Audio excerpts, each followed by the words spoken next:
নমস্কার বন্ধুরা, পোস্তু পাস্তার আরও একটা রেসিপিতে আপনাদের সবাইকে স্বাগত। আজ আমি পাবদা মাছ দিয়ে একটা রেসিপি বানাচ্ছি, আর এটা কিন্তু খুব ইউনিক একটা রেসিপি। দুধ দিয়ে পাবদা মাছ, দুধ পাবদা।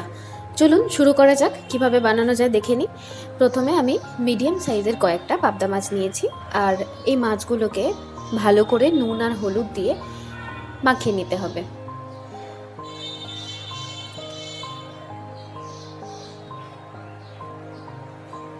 নুন হলুদ দিয়ে ভালো করে মাখানোর পর নর্মালি যেভাবে মাছের কোনো রেসিপি করতে হয়, মাছগুলোকে ভেজে নিতে হয়, তো একইভাবে এই মাছগুলোকে আমি ভেজে নিচ্ছি। প্রথমে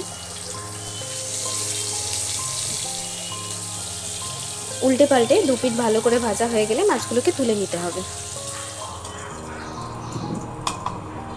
এরপর আসল কাজ, প্রথমে 1 কাপ দুধ নিতে হবে, তার মধ্যে দিয়ে দিতে হবে 1 চামচ মতো ময়দা আর 1/2 চামচ মতো হলুদ।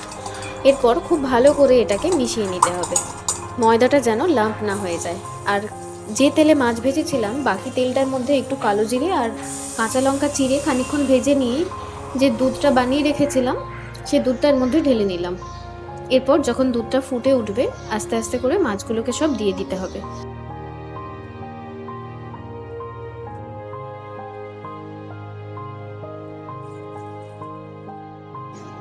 আর দিয়ে দিতে হবে একদম ছোট ছোট করে কুচনো ধনেপাতা। ব্যাস, তাহলেই রান্না শেষ। এটা ঢাকা দিয়ে 5-10 মিনিট মতো ফুটিয়ে নামিয়ে নিতে হবে। দেখেছেন কত সোজা একটা রেসিপি, আর এত টেস্টি, সেটা বানালেই বুঝতে পারবেন। একবার বানালে বারবার বানাতে ইচ্ছা করবে। আর একটা জিনিস আমি ভুলে গেছিলাম নুন দিতে, তো নামানোর আগে নুনটাও দিয়ে দিলাম। এটা আগেই দেওয়া উচিত ছিল। যাই হোক, আজকে রান্না শেষ। রেসিপিটা কেমন লাগলো জানাতে ভুলবেন না। আজকের মতো ওকে, বাই।